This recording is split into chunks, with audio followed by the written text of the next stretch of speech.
एक साथ एक वर्ताकार ट्रैक के चारों ओर चक्कर लगा रहे हैं। एक ही बिंदु से दौड़ना आरंभ करते हैं, एक ही दिशा में दौड़ते हैं, सेम डायरेक्शन में। पी 6 की स्पीड से और क्यू बी की स्पीड से।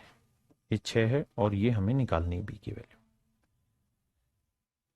यदि वे वर्ताकार पथ पर ठीक दो बिंदुओं पर एक दूसरे को काटते हैं, तो एक तो स्टार्टिंग पॉइंट हो गया, एक कहीं और, दो ही बिंदुओं पर मिलते हैं, तो बी के कितने मान संभव है। और सवाल में कह रहा है बी 6 से कम एक प्राकृतिक संख्या है, तो बी की वैल्यू हम क्या ले सकते हैं, एक ले सकते हैं,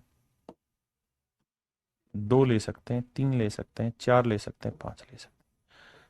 पांच से ज्यादा नहीं और एक से कम, क्योंकि 6 से कम चाहिए था और नेचुरल नंबर एक से शुरू होते हैं। तो मेरे बच्चे, मुझे जो भी डाटा लेना है, सेम डायरेक्शन में चल रहे हैं, तो इनका डिफरेंस आंसर होगा दो का, तो डिफरेंस दो आना चाहिए। तो एक ले सकता हूं नहीं, 6 और 1 में नहीं, 6 और 2 में नहीं, 6 और 3 में नहीं, 6 और 4 में सेट होगा। 6 और 4 का डिफरेंस कितना आएगा, दो, यानी दो बार मिलेंगे, तो आंसर आएगा।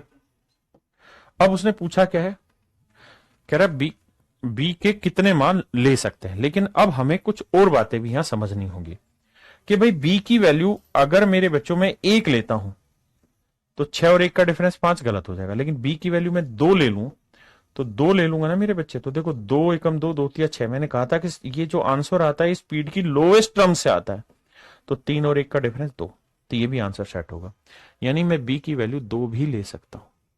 बिल्कुल सही है मेरे बच्चों। क्या मैं बी की वैल्यू 4 ले सकता हूं, 3 ले सकता हूं, 3 एकम 3, 3 दूनी 6, 2:1, नहीं सर, क्योंकि आंसर 1 आया जबकि मुझे 2 चाहिए।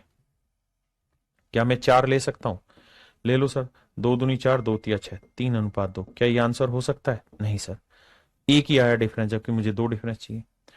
पांच, पांच से तो होगा ही नहीं, 6 और 5 का डिफरेंस एक आया, तो केवल एक ही तरीका है। तो उसने पूछा बी के कितने मान संभव है, तो मेरे प्यारे बच्चों एक ही वैल्यू पॉसिबल है, एक ही वैल्यू पॉसिबल है। अब मेरे प्यारे बच्चों आपका रेस जो है वो पूरी